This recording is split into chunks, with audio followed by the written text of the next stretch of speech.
Lepo vas pozdravljamo, dragi gledalci, spoštovane gledalke, ob spremljanju torkovega VTV magazina. Tudi tokrat smo za vas pripravili aktualne prispevke, preverimo najprej napovednik.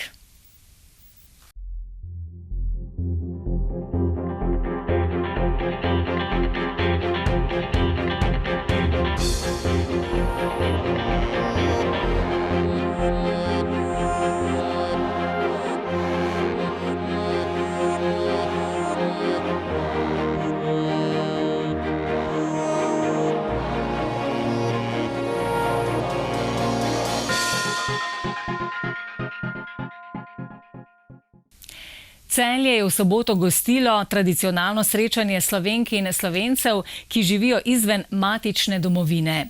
Na srečanju Dobrodošli doma se je predstavilo okoli 300 nastopajočih. Tradicionalno srečanje z naslovom Dobrodošli doma se je v četrtek pričelo v Ljubljani, osrednji del pa je potekal v soboto v Celju, na Krekovem trgu in v Celjskem domu. Srečanje skupaj organizirajo 4 nevladne organizacije. Glavno je bilo letos Združenje Slovenska izseljenska matica. Ja, tako 4 organizatorji, nevladne organizacije. Vsako leto je ena od nevladnih organizacij vodilna, da prevzame celotno organizacijo. Letos smo to mi, pomagajo, sodelujejo z nami pa Svetovni slovenski kongres, Rafaelova družba in Izseljensko društvo Slovenija v svetu. Pripravili smo 3 predstavitve knjig naših izseljencev, pripravili smo 2 slikarski razstavi in zelo bogat kulturni program, potem pa zvečer še s plesom in zabavo. Prireditev Dobrodošli doma je tokrat pod tem imenom, mislim, da 13. če sem se zmotil, se opravičujem, da 2011 je bila prva, se pravi 13. Drugače pa, bom rekel, korenine že prej. Starejši ljudje se bodo spomnili seljenskega piknika pa srečanje v moji deželi, tako da je to nadaljevanje neke tradicije, ko pač seljenci prihajajo domov, da se predstavijo, da obiščejo sorodnike, nazadnje, da imajo kulturni program, predvsem pa, da se družijo med sabo in tudi z Slovenci, ki živijo v Sloveniji.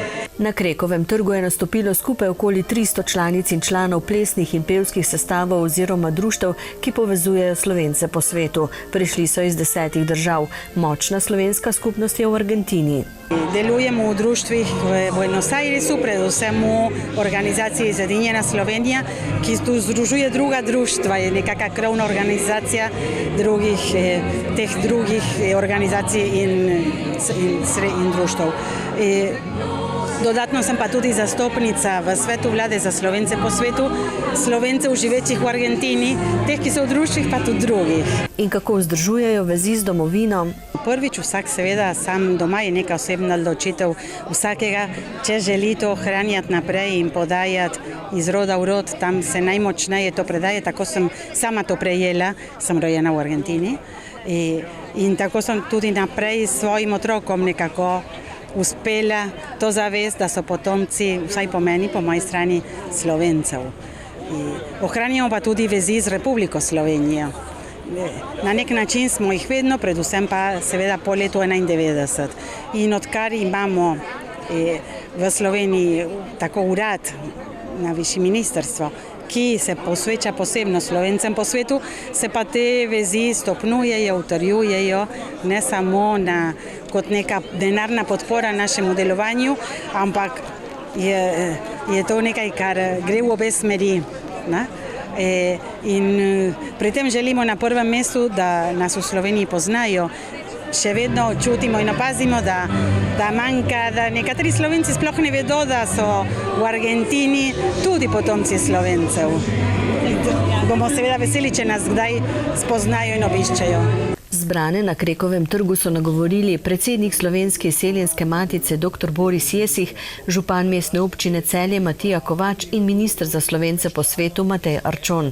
Prireditev se seli po različnih slovenskih krajih.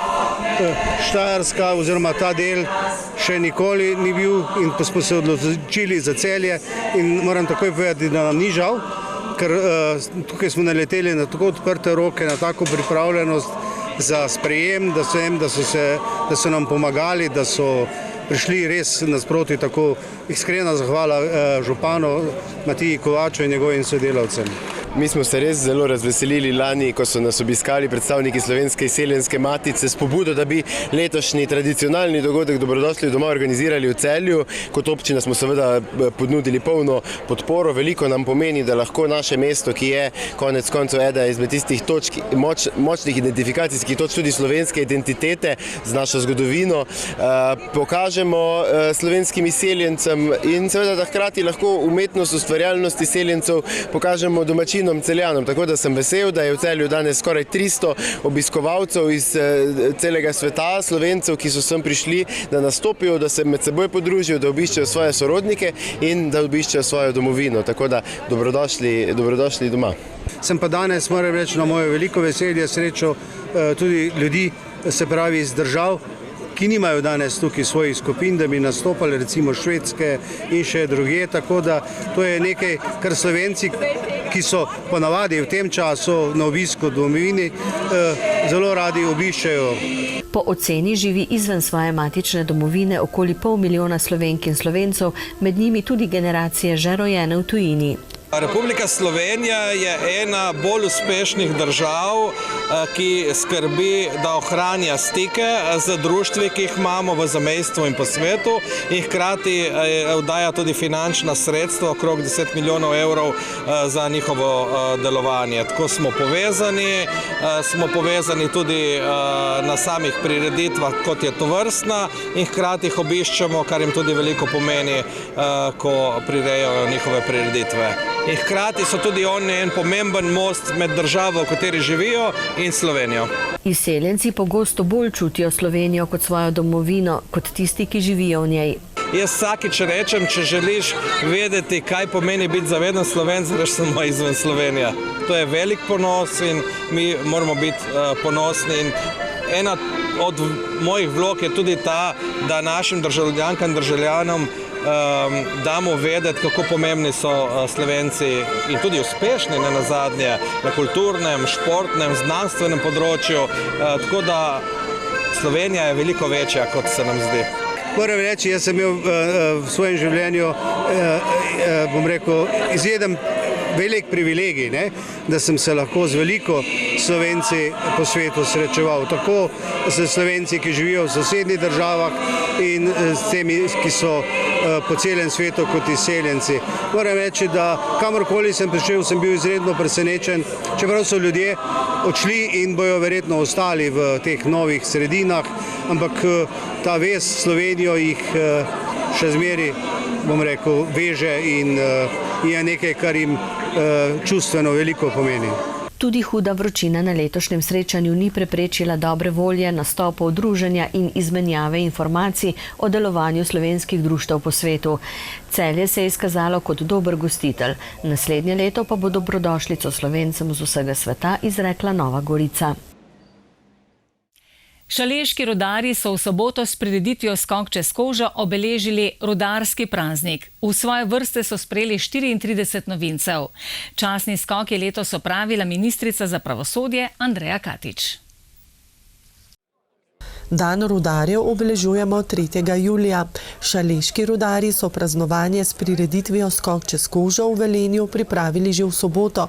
Pričela se je s prevodom rudarjev in pihalnega orkestra Premogovnika Velenje od Titovega trga do samega mestnega stadiona Velenje, kjer je potekala uradna slovesnost. Zbrane na stadionu je nagovoril generalni direktor Premogovnika Velenje, magister Marko Mavec. V svojem nagovoru je med drugim poudaril, da bo Premogovnik Velenje kmalu praznoval 150 let delovanja. Prav zaradi razmaha premogovništva so bila ustvarjena številna delovna mesta, roke rudarjev pa so v preteklosti z udarniškim delom in samoprispevkom pomagale zgraditi mesto Velenje, vrtce in šole ter infrastrukturo za zdravje, kulturo in šport. Od leta 1887, ko so pričeli kopati premog, so ga izkopali že okoli 264 milijonov ton. S prireditvijo Skok čez kožo pa ohranjajo tradicijo. V Šaleški dolini smo zelo ponosni na našo rudarsko tradicijo in zato je ta rudarska tradicija, ki ostaja in računamo, da bo ostala tudi potem, ko izkopavanje premoga v Velenju več ne bo. To je tradicija, ki jo je potrebno zaščititi, ki jo je potrebno negovati in ki je potrebno na njo prav posebej čuvati. In zato obljubljamo in verjamemo, da bomo uspeli obdržati v Velenju še dolga leta.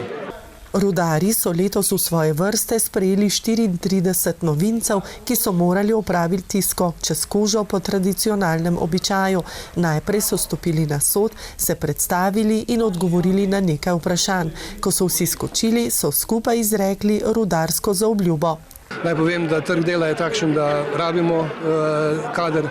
Težko je dobiti kader, ki je usposobljen, težko je dobiti kader, ki je dober. Zato se sami neposredno vključujemo, kot ste lahko ujeli, v to, da sami tudi pomagamo vzgajati te naše mlade fante in da je pri nas že dolga leta organizirana neposredna praktična vzgoja. Že od leta 1994 v Velenju izberejo nekoga, ki opravi častni skok. Letos je bila to ministrica za pravosodje in domačinka Andreja Katič. Tudi sama izhaja iz rudarske družine, rudar je bil namreč njen stari oče. Najprej z veseljem povem in s ponosom, da izhajam iz knapovske družine in da sem nekako rasla z rudarstvom in vem, da kot ženska ni lahko priti v to družbo, tako da sem še posebej ponosna, da so mi kamerati naklonili to, predvsem odgovornost, da še naprej z njimi, tako kot sem rekla, z ramo ob rami, delam za pravično prihodnost naše doline, čakajo nas kar izzivi, tako da upam, da bom še naprej tako odločno zastopali interese doline. Šaleška dolina je sedaj precej drugačna kot v njenem otroštvu. Seveda, generacije se menjujejo, ampak spomini mojega otroštva so mrtva dolina, mrtva jezera, zelo onesnažen zrak. Redko kdo je hotel priti kot turist v Velenje, v Šoštanj, Šmartno ob Paki. Danes imamo lepo pokrajino, dobre zgodbe. Je pa konec ene ere premoga in če želimo, da ima ta dolina tudi naprej prihodnost, moramo nadomestiti vsa delovna mesta in moramo jih začeti nadomeščati danes. Ne da bo tako, kot je slaba praksa bila recimo v Zasavju, da potem, ko preneha z obratovanjem premogovnik in povezane družbe, da šele potem iščemo izhod. Danes je potrebno pripravljati in danes se zavedamo te odgovornosti, veliko se že dela. Mislim pa, da bo v letošnjem letu ali pa vsaj v začetku prihodnjega leta, tako glede zakona o zapiranju, kot seveda tudi prestrukturiranju, vsi razpisi, ki se nanašajo na pravičen prehod, zdaj se bodo postavili temelji za prihodnost naše doline. Premogovništvo je zelo intenzivna dejavnost in investicije v opremo so potrebne ves čas. Omenil sem ravno dve stvari. Eno je odkopna oprema. Odkopno opremo smo do sedaj večinoma kupovali zunaj našega sistema, torej od raznih proizvajalcev na javnih razpisih. Tokrat pa smo prvič sami izdelali težko odkopno opremo, odkopni transporter in pa zagnali smo ventilator, ki je izredno pomembna investicija in je tekla že v zadnjih 6-7 let. Skoka čez kožo so se udeležili tudi župani občin Velenje, Šoštanj in Šmartno ob Paki. Velenjski župan Peter Dermol je povedal, da je rudarstvo Velenju ponos, saj je Velenje zraslo na temeljih rudarstva. Rudarji so na nek način naša preteklost, naša sedanjost in pa prepričan sem tudi, da naša prihodnost. Tradicija, ki je danes tukaj na tem mestnem stadionu, je seveda dolgoletna tradicija, ki bo ostala tudi kot dediščina in kot neke vrste zapuščina prihodnjim generacijam in zato se mi zdi zelo pomembno, da seveda to tradicijo spoštujemo, da negujemo to, kar pravzaprav rudarstvo v Velenju pomeni in da tudi takrat, ko seveda mogoče ne bo rudarstvo več v takšni obliki, kot je danes, tukaj prisotno, da bomo vedno s ponosom gledali v preteklost.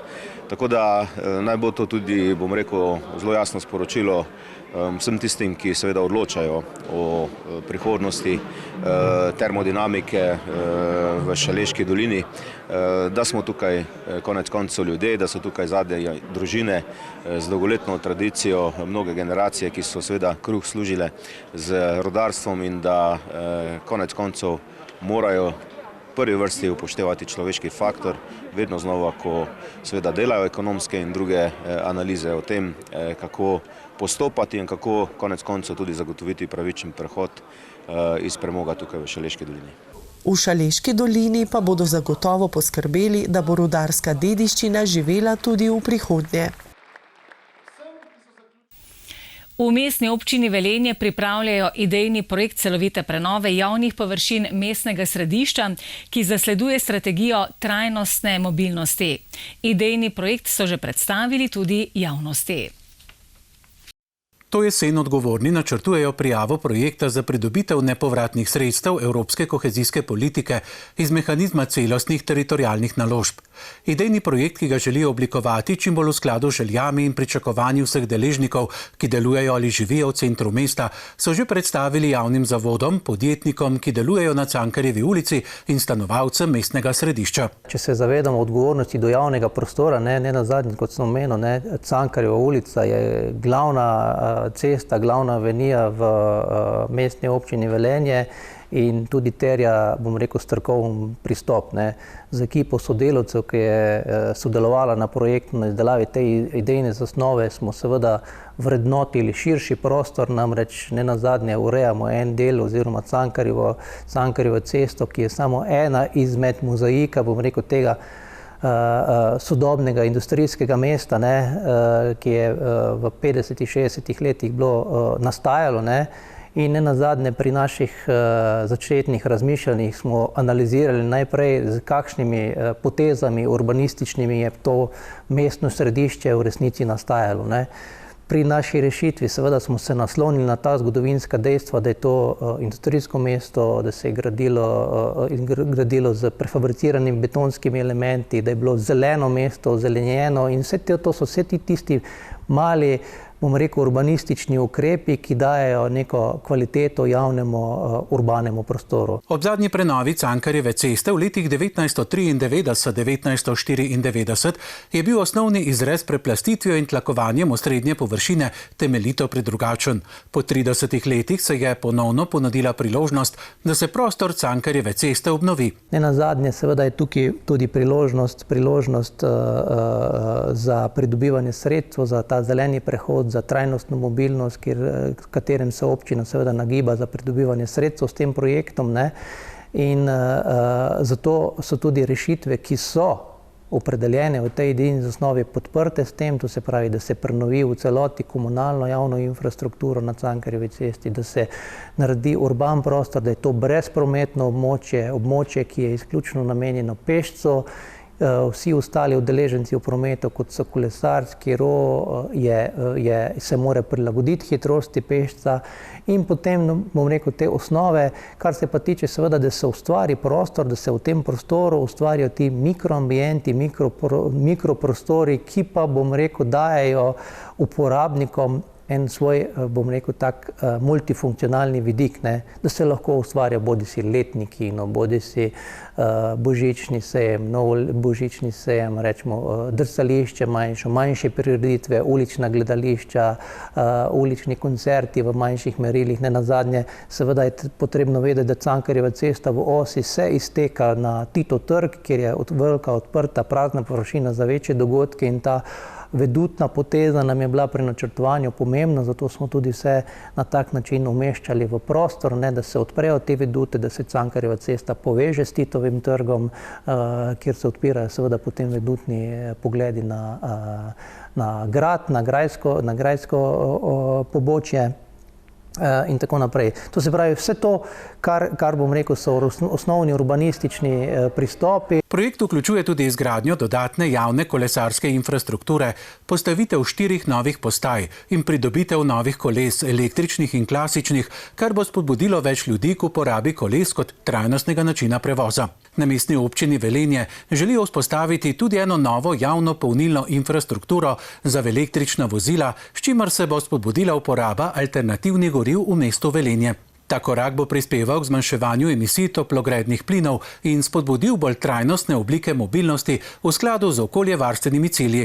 V sklop obnove sodijo tudi enotne ureditve, poročili Pasaž. Da nima, bom rekel, vsaka fasada, vsaka ta grajena struktura drugačni izraz, drugačno pojavnost, da je, bom rekel, to neka urejena poteza, ne, kot pa se spodobi za nek sodoben čas. Ne, nazadnje se pa moramo zavedati, ne, da ta obstoječa Cankarjeva cesta je bila grajena približno 30 let nazaj, ne, to je eno časovno obdobje, kot se pa tudi seveda današnji posegi delajo za naslednjih 30-40 let. Ne. Pomembno, kar je seveda, je pomembno, da je ta poteza, kot smo jo učitali iz osnovnega koncepta urbanizma, zelena poteza. To se pravi, da je ta Cankarjeva cesta, da ima ozelenitev, da je zelena, da se naredi ta mikroklima, to je s tem hlapilnim hlajenjem, da je prijetno tudi za poletje v senci zabivati. In ne nazadnje, da se vsa ta ureditev naveže na okoliške navezave, kot je Center Nova, kot je bodoča tržnica, kot je obstoječa promenada in v bistvu vsi ti zadnji projekti, ki so se delali, se navezujejo seveda na to Cankarjevo cesto in povezujejo. In na to se tudi projekt, bom rekel, odraža in to tudi obravnava te mikroprostore. Z gradbeno-obrtniškimi deli bi lahko predvidoma začeli v letu 2025. Načrtovana obnova mestnega središča pa ne bi bila zaključena v začetku leta 2026. V zdravstvenem domu Dravograd imajo trenutno priznane 2,46 ambulante družinske medicine. Kot ocenjuje direktorica Marjana Cigala, imajo trenutno zdravnikov dovolj. Problematika pomankanja tako zdravniškega kot medicinskega kadra je po celi državi precej pereča. Tudi v Dravogradu so se že soočili z njo. Trenutno ni največji problem pomankanje zdravnikov. Večja težava je v tem, da ne morejo vselej fizično poskrbeti za prisotnost zdravnika. Ena zdravnica je namreč na porodniškem dopustu, kar terja nadomeščanje. Ena zdravnica pa je specializantka in je tudi kar precej odsotna, ker se mora pač še izobraževati. Sicer pa nam v tem obdobju pomagajo pogodbeni zdravniki, prihajajo iz sosednjih zdravstvenih domov, tako Radl kot Slovenj Gradca. No, nekateri so tudi še od drugod, pač imamo pogodbe za 4 ure na teden, do 8 ur, pač toliko, kolikor dobijo soglasja v svojih ustanovah. Moram reči, da delo teče popolnoma, no ne bom rekla čisto brez problemov, seveda so tisti problemi, ki bi verjetno bili tudi, če bi bili naši zdravniki, ampak nasplošno sem presenečena, ker teče bolje, kot sem pač pričakovala. Se bo pa verjetno kar dosti spremenilo v jeseni, ker pač je naša občina razpisala koncesijske ponudbe, se pravi, da bi imeli 2 koncesijski ambulanti. Povedali so mi, da so bile uspešne, da je bil razpis uspešen. Kako pa bo to šlo še, pa težko rečem, ker se še nismo usedli, da bi videli, kako bi sodelovali naš zavod in pa seveda te privatne koncesijske ambulante. Cigala upa, da bodo našli skupni jezik. Smo pa še malo posebni, imamo tudi ambulanto za neopredeljene paciente. To je ambulanta, ki je bolj za premostitev. To ni neka, bom rekla, stalna ambulanta, neka je redna ambulanta, ampak ni stalna in v njej tudi delajo zdravniki, nekaj iz našega zavoda, nekaj pa iz sosednjih zavodov. Imamo po 4 ure na dan, razen v torkih, četrtkih in v petkih, ko imamo tudi še dodatne 4 ure v popoldanskem ali dopoldanskem času, pač odvisno od ordinacijskega časa. Tudi tu smo se kar lepo ujeli, tako da so se naši pacienti tudi navadili na ta ordinacijski čas. V zdravstvenem domu Dravograd imajo težave tudi s prostorsko stisko, obenem pa je stavba, kjer se nahajajo že starejšega datuma. Pred leti so želeli zgraditi novo sodobno stavbo. Absolutno podpiram to idejo. Zdaj so drugačni časi, moderni časi, mladi tudi pričakujejo. To se pravi, tisti, ki zdaj bodo delali, so začeli delati in bodo delali seveda vrsto let. Prav je, da se bi naredil nov zdravstveni dom. Absolutno ne pristajam na to, da bi se ta zdravstveni dom popravljal, zato ker je to zelo stara zgradba. Karkoli renoviramo, ker malo pa moramo posodabljati, da lažje delamo, imamo hude hude težave, bodi si z aparaturami v laboratoriju, ker so pač take natančne in vsake take zadeve jih zmotijo. Ti servisi so izredno dragi in se mi zdi, da je popolnoma neprimerno, da bi razmišljali o kakršnikoli renovaciji. Tudi nimamo se prav kam širiti. Strašno velika želja je predvsem razširitev na področju fizioterapije. Radi bi imeli tudi še bolj, bom rekla, specialne ambulante na področju ženskih zadev, se pravi pregleda dojk in podobno, vendar nimamo prav kam te specialiste dati. Zato bomo sigurno vztrajali pri tem, da se naredi neka nova zgradba. Jaz ne pravim, da je tista, katero smo imeli že vse načrte in tudi že nekaj denarja pridobljenega, najbolj prava rešitev. Zagotovo bi bila rešitev na splošno ta dobra, ampak če menijo, da bi zdravstveni dom pač moral imeti neko drugo lokacijo, tudi prav, ampak treba jo je najti in treba se je zaaktivirati in začeti z delom. Gradnja se žal samo še odmika. Če je bila velika želja direktorice, da bi se to zgodilo ob koncu njenega mandata čez 2 leti, temu žal ne bo tako. Jaz še vedno pravim, da je treba iti tudi v to smer. So nam sicer na občini naložili, da damo pregledati to staro stavbo, smo tudi naročili arhitektinjo in seveda vse te geodetske posnetke in vse to, da se pač potem na nekih realnih osnovah tudi domenimo, ali je ta stara stavba sploh še v taki funkciji, da bi se zrenovirala ali ni. Moram pa reči, da smo že pri tem imeli kar precej težav, ker nekaj je legalizirane, nekaj ni legalizirane, tako da za pridobitev gradbenega dovoljenja bi to bilo zagotovo premalo. Se pravi, bi morali najprej staro zadevo zlegalizirati, pa šele potem sanirati. Novogradnja se torej zdi najboljša možna izbira. Stvar lokalne skupnosti in države pa je, kako se projekta lotiti. Turistično društvo Velenje je skupaj z društvom Vitezi Šaleške doline na Velenskem gradu pripravilo srednjeveški dan. Letos je potekal 20. leto, nastopile pa so skupine iz različnih krajev Slovenije. V soboto so obiskovalci Velenskega gradu uživali v pestrem dogajanju, saj je turistično društvo Velenje soorganizatorji društvom Vitezi Šaleške doline pripravilo srednjeveški dan. Letos je potekal jubilejno 20. leto, dogajanje pa je bilo postavljeno na zelenici pred gradom in na grajskem dvorišču. Imeli smo povabljene, bila je cirknica, so bili vitezi, potem je bila plesna skupina iz Ptuja in plesna skupina iz Žuženberka. Imeli smo mečevanje, plesne, vsaka skupina je 2-krat nastopala, predstavila svoje plese, mečevanje vitezov je bilo, pa smo nekaj igrala, otroška igrala. Res škoda, da ni bilo danes več obiskovalcev. Pričetek je bil v dopoldanskih urah, ko je bilo tudi največ obiskovalcev. Ogledali so si lahko viteško opremo in se preizkusili v igrah. To so vitezi naši, v glavnem so to moji vitezi. Imam 2 oklepa, tako da imam mečevanje. V glavnem imamo kar 5 šotorov in ko naredimo tabor, naredimo res pravi tabor. To smo imeli igre med sabo, med društvi, prvo mesto, lokostrelstvo smo imeli, isto smo imeli tekmovanje. Dali smo nagrade, ni bilo drugega, smo dali papir. Dan je bil res vroč, zato se je hladna pijača prilegla vsem. Obiskovalce pa so pred soncem ščitile tudi krošnje mogočnih dreves na dvorišču najlepše ohranjenega renesančnega gradu v Sloveniji. S tem prispevkom, gledalke, gledalci, zaključujemo tokratni torkov VTV magazin. Hvala za pozornost in nasvidenje čez teden dni.